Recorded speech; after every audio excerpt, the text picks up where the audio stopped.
Hello everyone! In today's episode of Pinoy Nurse Portal, gagawa tayo ng lengthy video. It's not a reel, okay?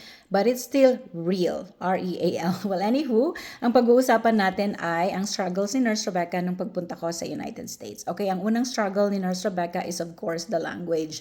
One, not because we don't speak English. We do speak English and they always tell us, oh, you're from the Philippines? You speak good English. And the reason why we struggle is wala tayong believe sa sarili natin. The fact that we pass that English test, whatever English test you will take, the fact that you pass that, ibig sabihin qualified ka talagang pumunta sa United States. So when I was starting, insecure ako sa English ko kasi I wanted to talk to my patients and to talk to my colleagues their English way, because as you know, we learned English in school, the textbook, okay, the textbook way, but they speak the English, street English here, diba?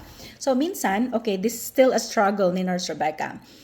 The relatives and the patient are talking, okay? Then they are in a conversation and one of them will throw a joke and they will all start laughing. Sometimes I get the joke, but it's delayed. So I will laugh, but it's delayed reaction. Or sometimes I don't laugh at all because hindi ko talaga naintindihan yung joke nila ay apo. So it's still a struggle, but you are not there to listen to jokes and you don't go to work to give jokes either. Your English doesn't have to be perfect, okay? Don't be insecure about it. It's okay. Do you know kung ano yung nagpabago sa isip ni Nurse Rebecca? When I was starting, every week I would meet with my manager and she will ask me, Rebecca, what's hard? Tell me. Sabi ko, the language. What's wrong with the language? Maganda yung hindi siya Pilipino. Sabi niya, what's wrong with your language? You speak good English. What's wrong with it? Sabi ko, I don't know, I feel like I don't speak good English. And then she asked me, at ito yung tumatak sa isip at puso ni Nurse Rebecca, at ito rin yung gusto kong matutunan ninyo, future USRNs, when you come here. She asked me, do your patients understand you? I said, yes. And then she asked me, do you understand them? And of course, I said, yes. And she said, well, that's it. That's all that matters. Yun lang pala yun. Yes, future USRNs, yun lang yun. As long as your patients understand you, they understand what you're saying, and you understand them, that's good communication already. Our English doesn't have to be perfect. Okay. Number 2 struggle ni Nurse Rebecca was the Filipino time. I was really bad. Okay, lagi akong late. When I was new in the United States, roommate ko kasi yung BFF ko, si Jennifer R. Game. Hello, Jennifer Argame. Thank you so much for watching Pinoy Nurse Portal. I know you're watching me. I love you so much. I miss you. See you soon. Well, anyway, she is a disciplina talaga siya. When the alarm goes off, let's say for example 6 o'clock, 6 o'clock talaga gising na siya. Hindi ako yung pasaway, and she's very kind to me. She never said anything. Although nararamdaman kong medyo naiinis siya pag nalilate kami. Okay? Pero hindi pa rin nagbago si Nurse Rebecca. The turning point, one time, okay, ito yung almost turning point. One time, because we were late, I was not able to brush my teeth. And that's why ganun na lang ang pagiging obsessed ni Nurse Rebecca na dapat pag mag-endorse ay you have to brush your teeth, because one time I said, oh, we were so late. If I'm going to brush my teeth, we will be late because we did not have car back then. So, kailangan namin sumakay sa bus, okay? So, hindi ako nag-toothbrush. Sabi ko, I'll just brush my teeth doon sa hospital. You know what happened? From that moment I received report, and I'm sure the nurses who gave me a report smell Nurse Rebecca's breath. I did not have time to brush my teeth. It was a struggle the whole day. But nagbago na ba si Nurse Rebecca sa kanyang Filipino time? Of course not. That's why dun sa mga post ko na kailangan mag-toothbrush muna bago mag-endorse, may pinanggagalingan doon si Nurse Rebecca, okay? Well, anywho, ito yung pinaka-turning point. I was supposed to attend, I forgot if it's an ACLS class or PALS, and I know that the traffic in the morning from my house to the hospital is gonna take an hour. Well, sabi ko, baka pwede naman yung 45 minutes. Hindi umabot yung 45 minutes. When I arrived, I was late for 15 minutes, okay? Hindi ako pinapasok doon sa ACLS class na yon. That was a free class. So, anong nangyari? First of all, when I entered the room, everyone, okay, like stop what they're doing because I was like running and hingal na hingal. Alam mo yan, parang sa movie when you open the door, parang nag-slow motion and everybody looked at you.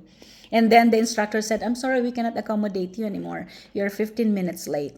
Nakakahiya talaga kasi nandun yung mga kasama kong mga nurses sa floor. So that was the turning point. I have to pay for another class plus, okay, it was considered a no call, no show that I was 15 minutes late. So they took $115. Okay, I have to pay for that class that I did not attend because it was considered no call, no show because I was late. And on top of that, I have to pay another class, okay? That way I won't be taken out of our schedule. Ang lupit, 'di ba? Yun yung dahilan kung bakit nagbago si Nurse Rebecca. Next, the third and last struggle is delegation. Oh my God. Hindi kasi tayo sanay mag-delegate. I don't know about you guys. Congratulations if you are one of the nurses who were raised assertive. Who were raised by assertive parents and you became an assertive nurse yourself or an assertive individual, because I am not. I am very passive and aggressive. Lately na lang ako talaga naging assertive. Okay, so paano ko nalagpasan yung pagiging passive-aggressive ko and the fear of delegation? Number one, kailangan pala isipin natin that when we are delegating, we are trusting them with a task. Ganun pala yung isip nila, okay? So we have to learn to delegate, to empower them of their task, okay? And this is not lacking in your part when you delegate. Because as a nurse, you are expected to delegate. Dapat alam mo lang kung anong i-delegate mo. Of course, not with medication. For like say the CNA, you have to know what they can do sa floor ninyo. Katulad sa floor namin, they can collect samples, that's urine and stool, and that's the only samples they can collect. You cannot ask your CNAs to stop your IV. You cannot ask your CNA to help lock your IV. They can silence the pump. I ask them if, let's say for example, I have a sitter and they are watching my patient. When my pump goes off, can you please just silence it, but please call me, okay? I don't ask my CNAs to unplug or disconnect my IV. True story, may nangyari. May isa kaming CNA, she was a sitter. I forgot what drip this patient had, but she stopped the the drip of the patient, and then she helped the patient walk from the bed to the bathroom. It's not very far the distance, but because ano bang drip yan, labetalol or something, well, we had to call rapid response for that patient because she stopped the drip of the patient. She helped the patient to the bathroom and she left the patient there for a while. And I still remember the name of that CNA. Things like that they cannot do, of course, okay? That's why you have to be clear with what you're delegating. Next, you have to practice talaga, okay? Do you guys know Mel Robbins? She has this 5-second rule, and what it is for example, you are scared to do something or say something, count 5 seconds. 5, 4, 3, 2, 1, and go for it, okay? Let's say for example, you are too scared to ask your CNA to do something for you, okay? And this is not for all of you that are already assertive. This is for everyone who are just starting and are not very assertive like when I was starting. So the 5 seconds rule, let's say you want to delegate something and the name of the person you want to delegate to is Mimi. Count 5 seconds. 5, 4, 3, 2, 1, and say it. But before you even count that 5 seconds, you have to practice in your brain, okay? Let's say, for example, ano ba yung de-delegate mo? Let's say, for example, your patient needs to use the bathroom and you are doing something, okay? So, practicein mo muna. Mimi, can you do me a favor? Can you please help room 19? She needs to use the restroom. Okay, yun lang nasasabihin mo, nahihiya ka pa, and that's okay. But do this rule, practice in your brain, and do the 5 seconds rule. You say, 5, 4, 3, 2, 1. Hey, Mimi, can you do me a favor? Can you please help room 18 to the bathroom? Ganyan. So, yun yung mga top 3 struggles ni Nurse Rebecca when I was starting. And sana may natutunan kayo dito sa lengthy vlog ni Nurse Rebecca na hindi live, okay? Please comment kung anong natutunan ninyo sa episode natin today. Well, anywho, see you on our next lengthy vlog. Please continue sharing and liking and commenting, but please don't be mean. Okay? See you.